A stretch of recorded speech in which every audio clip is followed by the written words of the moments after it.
Avant de plonger dans cette histoire incroyable, pensez à vous abonner à la chaîne et à activer la cloche. Ici, chaque récit a quelque chose à dire, et vous ne voudrez pas en manquer un seul.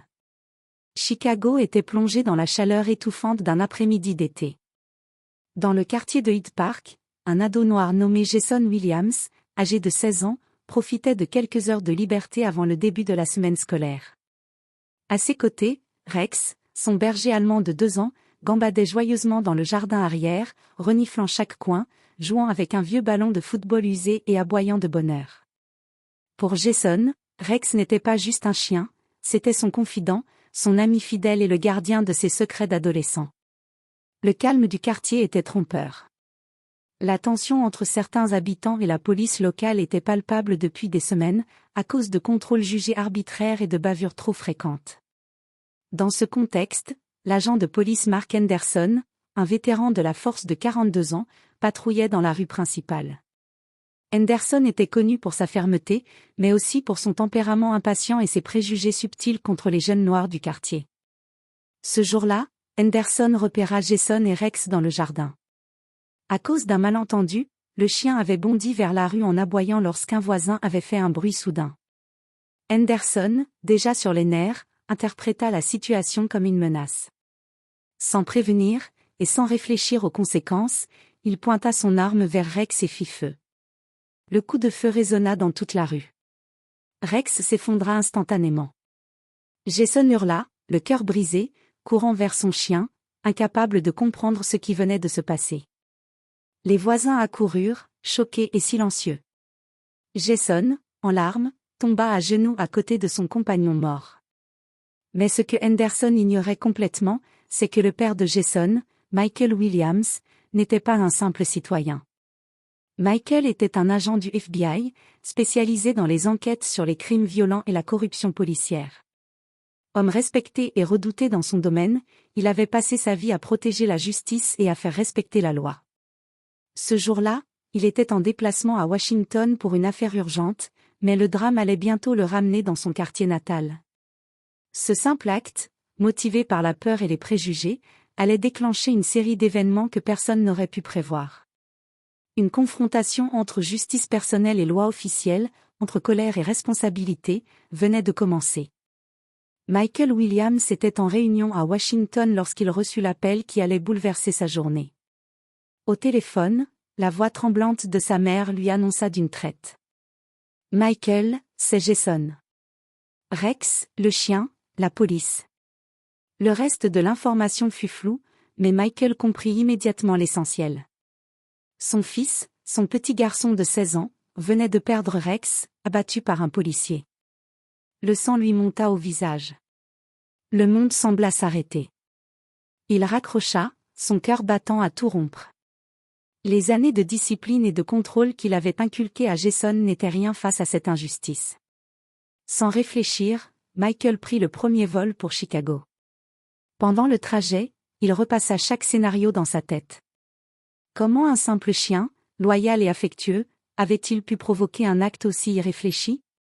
Arrivé à Hyde Park, la scène était encore plus déchirante que dans son esprit. Jason, les yeux rougis par les larmes, serrait le corps inanimé de Rex. Les voisins murmuraient entre eux, certains choqués par la brutalité, d'autres par la passivité apparente de la police. Henderson, le policier impliqué, avait déjà été isolé par ses collègues, mais il affichait un air de froide indifférence. Michael s'avança vers lui, sa stature imposante et son regard perçant suffisant pour faire trembler la plupart des hommes. Mais Henderson, habitué à intimider, ne montra aucune crainte. « Vous n'aviez aucun droit, » dit Michael d'une voix glaciale, contrôlant sa colère avec une maîtrise qui effrayait autant qu'elle impressionnait. « Mon fils et son chien n'étaient pas une menace. »« Qu'est-ce qui vous a pris ?»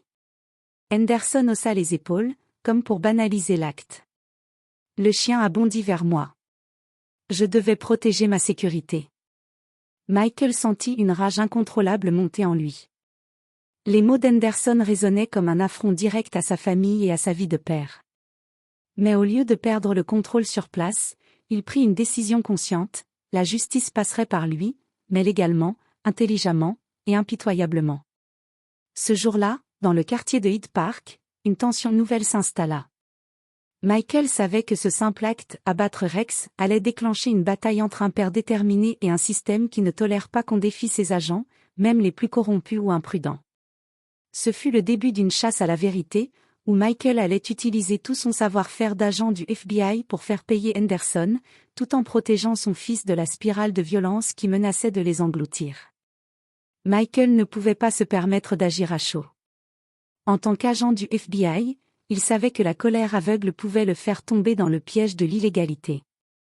Alors, il décida de prendre le contrôle de la situation intelligemment. De retour à Hyde Park, il visita d'abord son fils Jason, qui était encore assis sur le porche, la tête basse, serrant la laisse vide de Rex. Michael s'agenouilla à côté de lui, posant une main ferme mais réconfortante sur son épaule. « Jason, nous allons régler ça. Mais pas avec la colère. Avec la justice. » Jason hocha la tête, incapable de parler. La douleur était trop grande, mais il sentait la force de son père. Michael commença par rassembler des preuves. Il parla aux voisins, prit des photos du jardin, du corps de Rex, et nota chaque détail. Il s'assura que chaque élément soit consigné pour que personne ne puisse le contester.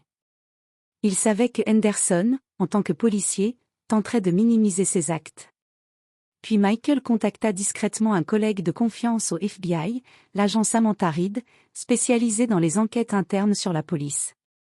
Ensemble, ils commencèrent à analyser la situation. Ils découvrirent rapidement que Henderson avait un passé trouble, plusieurs plaintes pour usage excessif de la force et des accusations non traitées d'intimidation. Michael comprit alors que la bataille serait à la fois personnelle et stratégique. Henderson n'était pas seulement un policier imprudent, c'était un homme habitué à échapper aux conséquences. Michael devait donc combiner pression légale et manipulation psychologique. Pour compliquer encore la situation, Henderson se rendit compte que Michael était le père de Jason. Son comportement changea immédiatement. Derrière sa façade arrogante, on devinait une nervosité inhabituelle. Henderson savait instinctivement qu'il avait sous-estimé l'homme face à lui. Michael décida de ne pas confronter Henderson directement pour l'instant. Au lieu de cela, il commença à collecter tous les rapports de police, à interroger discrètement des témoins, et à préparer le dossier parfait. Chaque mouvement était calculé, chaque information soigneusement notée. Mais Michael savait qu'il devait aussi protéger son fils des représailles possibles. Jason était encore vulnérable et émotionnellement fragile. Michael fit en sorte que son fils reste à l'écart des regards indiscrets et des tensions du quartier, tout en lui inculquant subtilement la force de la patience et de la justice réfléchie. Ce chapitre de leur vie était loin d'être terminé. La colère de Michael se transformait en stratégie, et Henderson, sans le savoir, venait de déclencher une tempête qu'il ne pourrait jamais arrêter. Michael savait que Henderson n'allait pas admettre son erreur de lui-même. Le policier pensait être intouchable, protégé par son uniforme et son réseau. Mais Michael avait quelque chose que Henderson n'avait pas, la patience, le savoir-faire et la détermination d'un agent du FBI. Pendant plusieurs jours, Michael observa Henderson à distance, analysant ses habitudes et ses routines. Il découvrit que le policier passait beaucoup de temps dans un petit café près de la station de police, souvent entouré de collègues complices, et qu'il aimait se vanter de ses exploits sans se douter qu'on l'écoutait. Michael décida alors de tendre un piège subtil. Il laissa circuler dans le quartier des rumeurs sur des témoins prêts à dénoncer Henderson et sur des preuves qui pouvaient sortir à tout moment. La peur commença à s'installer dans l'esprit du policier. Chaque pas qu'il faisait était désormais calculé, car il sentait que quelqu'un l'observait. Pour augmenter la pression, Michael fit appel à des amis de confiance dans la presse locale, en leur donnant des informations partielles mais précises sur l'incident. Les médias commencèrent à poser des questions, et Henderson sentit que la situation échappait à son contrôle. Sa façade arrogante commença à se fissurer. Mais Michael ne voulait pas seulement l'intimider, il voulait que Henderson comprenne la gravité de ses actes. Il décida donc d'organiser une confrontation indirecte. À travers un stratagème légal et parfaitement planifié, il fit en sorte que Henderson soit appelé à témoigner devant une commission interne de la police, où toutes ses infractions passées et son acte avec Rex seraient exposés. Le jour de l'audience, Henderson entra dans la salle confiant, pensant que ce ne serait qu'une formalité. Mais Michael, assis discrètement dans l'ombre avec Jason, savait que la vérité allait frapper plus fort que n'importe quelle arme. Les témoins furent appelés, les vidéos et photos présentées, et chaque détail du drame fut minutieusement exposé. Henderson devint livide. La réalité le frappait, ses collègues ne pouvaient plus couvrir ses erreurs, et son comportement avait été exposé devant tous. Il sentit que sa carrière, sa réputation et son autorité étaient sur le point de s'effondrer. Jason, assis à côté de son père, regardait Henderson avec une lueur de satisfaction contenue. Rex avait été sa famille, et maintenant, son père veillait à ce que justice soit rendue. Michael posa une main sur l'épaule de son fils et murmura.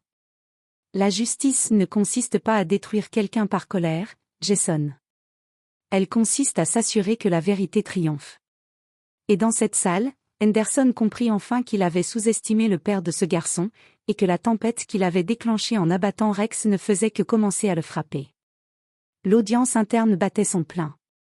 Henderson, autrefois sûr de lui, était maintenant enfermé dans un silence pesant. Chaque témoignage, chaque photo, chaque détail du drame avec Rex pesait sur sa conscience et sur sa réputation. La salle semblait retenir son souffle. Michael, toujours calme et méthodique, observa chaque réaction. Il savait qu'il avait maintenant le pouvoir de faire tomber Henderson sans franchir aucune ligne légale. Jason, assis à côté de lui, sentit pour la première fois que la douleur qu'il avait ressentie en voyant Rex mourir se transformait en force et justice. Quand Henderson fut interrogé sur son acte, il balbutia, incapable de justifier la brutalité gratuite envers un chien inoffensif, ni de faire face aux témoignages des voisins et du personnel du FBI ayant enquêté sur son passé. Michael prit la parole avec une froide précision. « Votre comportement n'a pas seulement violé les règles de la police, Henderson. Il a détruit la confiance que nous devrions tous avoir envers ceux qui sont censés protéger. Vous avez abattu un animal, un membre de la famille de mon fils, et vous pensiez que cela resterait sans conséquence. Vous avez gravement sous-estimé le prix de vos actes. » La commission interne, frappée par l'évidence et la gravité de la situation, décida immédiatement de suspendre Henderson et de recommander son renvoi définitif. Mais Michael ne s'arrêta pas là. Grâce à ses connexions et à son expertise, il veilla à ce que Henderson fasse l'objet d'une enquête officielle sur ses comportements passés, mettant fin à une longue série d'abus et de favoritisme dans la police. Après l'audience, Michael et Jason se retrouvèrent dehors, sous le soleil de Hyde Park. Jason, les yeux encore rouges de larmes, regardait son père avec admiration et gratitude. « Papa, tu as vraiment fait justice. » dit-il, la voix tremblante. Michael posa une main sur sa tête et sourit, fier mais humble. « La justice ne consiste pas à se venger, Jason. Elle consiste à protéger ceux qui ne peuvent pas se défendre et à s'assurer que la vérité l'emporte. Rex aurait voulu que nous soyons forts et justes, pas aveuglés par la colère. » Jason hocha la tête. Pour la première fois depuis le drame, il sentit une paix intérieure, sachant que son père avait transformé une tragédie en une leçon de courage et de justice. Henderson, quant à lui, comprit trop tard que son mépris et ses préjugés avaient ouvert la porte à sa chute. Sa carrière, sa réputation et son autorité étaient irrémédiablement ternies. Ce qu'il avait cru être un acte sans conséquence avait déclenché une tempête qu'aucun uniforme, aucune excuse, ne pouvait arrêter. Dans ce quartier de Chicago, un message silencieux se répandit, la justice peut être lente, mais elle finit toujours par atteindre ceux qui abusent de leur pouvoir. Et pour Jason et Michael, la perte de Rex fut douloureuse, mais elle scella aussi le début d'un lien encore plus fort entre père et fils, fondé sur le courage, la vérité et la justice.